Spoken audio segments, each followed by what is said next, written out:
ஆகாஷ்வாணி சுழல் விளக்கு நேயர்கள் கேட்கவிருக்கும் செய்தி கட்டுரை பிரதமர் திரு நரேந்திர மோடி கோவை வருகை குறித்த ஒரு பார்வை. எழுதியவர் என் ஹேமாவதி. வாசித்தவர் சுமித்ரா ரத்னம். உணவே மருந்து என்றார்கள் நம் முன்னோர். நாம் விளைவித்த ஒவ்வொரு உணவுப் பொருளிலும் சத்துகளும் மருத்துவ குணங்களும் மிகுந்திருந்தன. அவற்றை சாப்பிட்டுத்தான் நம் முன்னோர்கள் நீடூழி நெடுங்காலம் உடல் நலத்தோடு வாழ்ந்தார்கள். நிலத்திலிருந்து கிடைக்கும் சத்துகளிலேயே பயிர்கள் தழைத்து வளர்ந்தன. கேடு செய்யும் பூச்சிகளை கொல்ல நல்ல பூச்சிகள் நிறைய இருந்தன. அதனால் பயிர் ஊக்கிகளோ பூச்சிக்கொல்லிகளோ நம் வேளாண்மைக்கு தேவைப்படவில்லை. இயற்கையாகவே விளைந்து முகிழ்ந்தன. காலப்போக்கில் நம் விவசாயம் வணிக உருவெடுத்தது. அதிகரிக்கும் மக்கள் தொகைக்கேற்ப உணவு உற்பத்தியை அதிகரிக்க வேண்டிய அவசியம் ஏற்பட்டது. அதன் தொடர்ச்சியாக ரசாயன உரங்கள், பூச்சிக்கொல்லிகள் அறிமுகமாகின. ஒரு கட்டத்திற்கு மேல் அதுவே நம் விவசாய பாரம்பரியமாகி போனது. பூச்சிக்கொல்லிகள், செயற்கை உரங்கள் பயன்படுத்தி செய்யப்படும் வேளாண்மையில் விளையும் காய்கறிகள், தானியங்கள் அந்த ரசாயனங்களின் எச்சங்களை நம் உடலுக்குள் கொண்டு போயின. அது மிகப்பெரிய ஆரோக்கிய சிக்கலை உருவாக்கியது. நம் பாரம்பரிய இயற்கை வேளாண் மரபு மெல்ல மெல்ல வழக்கொழிந்தது. இதை உணர்ந்த நம்மாழ்வார், பாலேக்கர் போன்ற வேளாண் அறிஞர்கள் மீண்டும் இயற்கை வேளாண்மையை மீட்டெடுக்க போராடினார்கள். நாடெங்கும் பயணித்து பிரச்சாரம் செய்தார்கள். அதன் விளைவாக இந்தியாவில் ஏராளமான இயற்கை விவசாயிகள் உருவாகினார்கள். பலர் தாங்கள் பார்த்து வந்த தகவல் தொழில்நுட்ப வேலைகளையெல்லாம் விட்டுவிட்டு இயற்கை வேளாண்மை செய்ய சென்றார்கள். இவ்விதம் இயற்கை வேளாண்மை செய்யும் விவசாயிகள், ஆர்வலர்கள் அனைவரும் இணைந்து தமிழ்நாடு இயற்கை உழவர் மற்றும் ஆர்வலர்கள் கூட்டுக்குழு என்ற அமைப்பை உருவாக்கியுள்ளார்கள். அந்த அமைப்பு சார்பில் தென்னிந்திய இயற்கை வேளாண் மாநாடு நவம்பர் 19ஆம் தேதி தொடங்கி 3 நாள்கள் கோயம்புத்தூர் நகரில் உள்ள கொடிஷியா அரங்கில் நடைபெற்றது. மிகவும் முக்கியத்துவம் வாய்ந்த இந்த மாநாட்டை தனது திருக்கரங்களால் தொடங்கி வைத்தார் பிரதமர் திரு நரேந்திர மோடி. ஆந்திர மாநிலத்தில் சில நிகழ்வுகளில் பங்கேற்றுவிட்டு தனி விமானம் மூலம் கோவைக்கு வந்த பிரதமருக்கு கோவை விமான நிலையத்தில் சிறப்பான வரவேற்பு அளிக்கப்பட்டது. மாநில ஆளுநர் திரு ஆர்.என். ரவி, மத்திய இணையமைச்சர் டாக்டர் எல். முருகன், தமிழக அரசு சார்பில் அமைச்சர் திரு சாமிநாதன், பிற அரசியல் கட்சிகளின் பிரமுகர்கள், முக்கிய அதிகாரிகள் விமான நிலையத்தில் பிரதமரை வரவேற்றார்கள். மாநாட்டு அரங்கில் தமிழ்நாடு இயற்கை உழவர் மற்றும் ஆர்வலர்கள் கூட்டுக்குழு சார்பில் பிரதமருக்கு வரவேற்பு அளிக்கப்பட்டது. அங்கு விவசாயிகள் சார்பில் நிறுவப்பட்டிருந்த இயற்கை விவசாயம் சார்ந்த 17 அரங்குகளை பிரதமர் திறந்து வைத்தார். கண்காட்சியில் காட்சிப்படுத்தப்பட்டிருந்த இயற்கை வேளாண்மையில் விளைந்த தானியங்களை பார்வையிட்டார். 170 வகையான பாரம்பரிய நெல் வகைகளைக் கண்டு பெருமிதப்பட்ட பிரதமர் அந்த நெல் ரகங்கள் உற்பத்தி செய்யும் முறை குறித்து விவசாயிகளிடம் கேட்டறிந்தார். மேலும் அரங்கில் குழுமியிருந்த இயற்கை விவசாயிகள், இயற்கை வேளாண் விஞ்ஞானிகளிடம் அவர்களது உற்பத்திகள், கண்டுபிடிப்புகள் குறித்து உரையாடி உற்சாகப்படுத்தினார். பிறகு மேடைக்கு வந்த பிரதமர் முறைப்படி மாநாட்டை தொடங்கி வைத்தார். மேடையில் அவருக்கு இயற்கை விவசாயிகள் ஒருங்கிணைந்து கண்ணாடி பேடைக்குள் வைக்கப்பட்ட மாட்டு வண்டியை நினைவு பரிசாக வழங்கினார்கள். அதை மகிழ்வோடு பெற்றுக்கொண்டார் பிரதமர். பிறகு விவசாயிகளுக்கான வருவாய் ஆதரவு திட்டத்தின் கீழ் 21வது தவணையாக நாடு முழுவதும் 9 கோடி விவசாயிகள் பயன்பெறும் வகையில் 18,000 கோடி ரூபாயை விடுவித்தார். பிறகு சிறப்புரையாற்ற தொடங்கினார் பிரதமர். தொடக்கத்திலேயே தன் வருகை காலதாமதமானதற்காக வருத்தம் தெரிவித்த பிரதமர் முன்னதாக பேசிய விவசாய சங்க தலைவர் திரு பாண்டியனின் உரையை வெகுவாக பாராட்டினார். மேலும் அவரது உரை தமிழில் இருந்ததால் முழுமையாக புரிந்து கொள்ள முடியவில்லை, சிறு வயதில் தமிழையும் கற்றிருக்கலாமே என அடிக்கடி நினைப்பதுண்டு. இன்று அவரின் உணர்வு பூர்வமான உரையை முழுமையாக என்னால் புரிந்து கொள்ள முடியாவிட்டாலும் அந்த உணர்வு என்னை தொட்டது.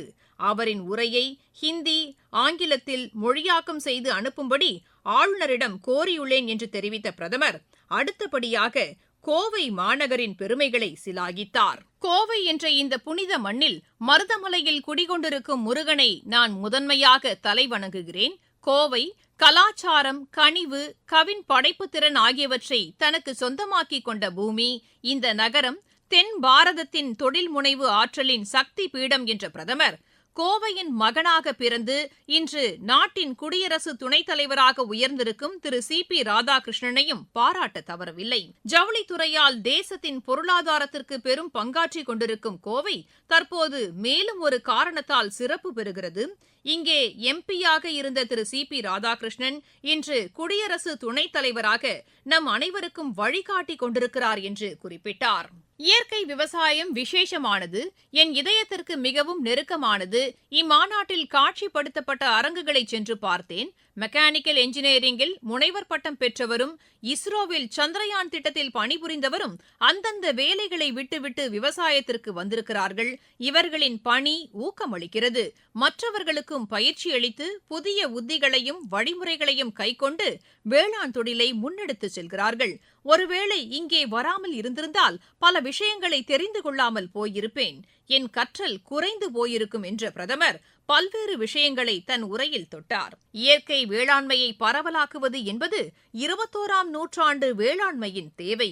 தேவை அதிகரிப்பால் வயல்களில் ரசாயனங்களின் பயன்பாடு விரைவாக அதிகரித்து வருகிறது. ரசாயன உரங்கள், பூச்சிக்கொல்லிகளின் அதிக பயன்பாடு காரணமாக மண் வளம் குறைகிறது. மண்ணின் ஈரத்தன்மைக்கு பாதிப்பு ஏற்படுகிறது. சாகுபடி செலவினமும் ஒவ்வொரு ஆண்டும் அதிகரித்து வருகிறது. இதற்கான தீர்வு என்னவெனில் பயிர்களின் பன்முகத்தன்மை மற்றும் இயற்கை வேளாண்மை மட்டுமே. மண்வளம் பொருட்டும் பயிர்களின் ஊட்டச்சத்தின் நீள் உயிர்ப்பின் பொருட்டும் இயற்கை வேளாண் பாதையில் நாம் முன்னேறியே ஆக வேண்டும். இயற்கை வேளாண்மையானது சூழல் மாற்றம், பருவநிலை மாற்றங்களை எதிர்கொள்ளவும் மண்வளத்தை ஆரோக்கியமாக வைத்திருக்கவும் உதவுகிறது. தீங்கு விளைவிக்கும் வேதி பொருட்களில் இருந்து மக்கள் தங்களை தற்காத்துக் கொள்ள உதவுகிறது. இம்மாநாடு இந்த இலக்கில் மிக பெரிய பங்களிப்பை அளிக்க உள்ளது. தமிழகத்தில் 35,000 ஹெக்டேர் நிலத்தில் இயற்கை வேளாண்மை மேற்கொள்ளப்பட்டு வருகிறது. இயற்கை வேளாண்மை பாரதத்தின் சொந்தமான சுதேசி கருத்து. இதை நாம் எங்கிருந்தும் யாரிடமிருந்தும் பெறவில்லை, இறக்குமதி செய்யவில்லை. நம் பாரம்பரியத்தில் பிறந்தது. நம் சுற்றுச்சூழலுக்கு உவப்பானது, உகந்தது.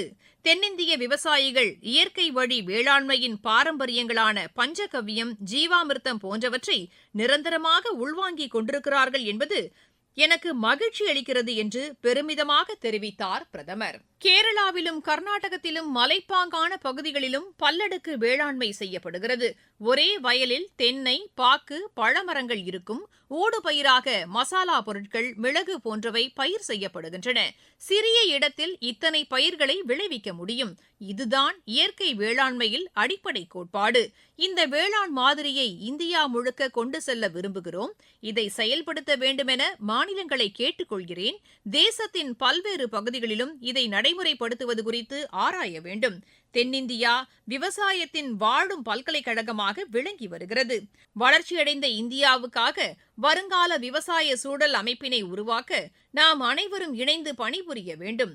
நம் நாட்டின் அனைத்து விவசாயிகள், தமிழக விவசாய பிரதிநிதிகளாக கூடியிருக்கும் வேளாண் துறை சகோதர சகோதரிகளான நீங்கள் அனைவரும் 1 ஏக்கர் 1 பருவம் என்பதிலிருந்து தொடங்குங்கள். அதாவது ஒரு பருவத்தில் 1 ஏக்கர் நிலத்தில் இயற்கை விவசாயம் செய்ய தொடங்குங்கள். அதிலிருந்து உங்களுக்கு கிடைக்கும் பயன்களை பொறுத்து இயற்கை விவசாயத்தை விரிவாக்கம் செய்யுங்கள். இயற்கை விவசாயத்தை வேளாண் பாடத்திட்டத்தில் முக்கியமான அங்கமாக்குங்கள். கிராமங்களுக்கு சென்று விவசாயிகளின் வயல்களை உங்களின் பரிசோதனை கூடங்களாக மாற்றுங்கள் என அறிவியலாளர்கள், ஆராய்ச்சி நிறுவனங்களை கேட்டுக்கொள்கிறேன். நாம் எப்படியாவது இயற்கை விவசாயத்தை அறிவியல் சார்புடைய இயக்கமாக ஆக்க வேண்டும் என்றும் பிரதமர் வேண்டுகோள் விடுத்தார். பிரதமர் பேசிக் கொண்டிருந்த போது கூட்டத்தில் இருந்த சிறுமிகள் இருவர் நாட்டின் பொருளாதார வளர்ச்சி தொடர்பான பதாகையை உயர்த்தி பிடித்தபடி இருந்தனர். அதை கவனித்த பிரதமர், கூட்டத்தில் குழந்தைகள் கையில் பதாகை ஏந்தி நிற்கிறார்கள். பாதுகாப்பு அமைப்பினர் அந்த பதாகைகளை வாங்கி என்னிடம் கொண்டு வாருங்கள். சிறுவர்களே, அதில் எழுதியிருப்பதை நான் கருத்தில் கொள்கிறேன் என தெரிவித்துக் கொள்கிறேன். வெகு நேரமாக அதனை தூக்கியபடி நின்று இருந்தீர்கள்.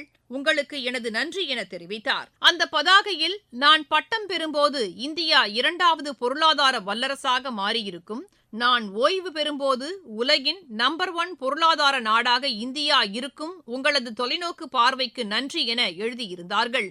பிரதமர் கேட்டுக்கொண்டதை அடுத்து பாதுகாப்பு பணியில் இருந்தவர்களிடம் அந்த சிறுமிகள் தங்கள் கையில் இருந்த பதாகைகளை கொடுத்தனர். பின்னர் அது பிரதமரிடம் ஒப்படைக்கப்பட்டது. பிரதமரின் கோவை வருகை இந்தியாவில் இருக்கும் ஒட்டுமொத்த இயற்கை விவசாயிகளுக்கும் நம்பிக்கை அளிப்பதாக இருந்தது.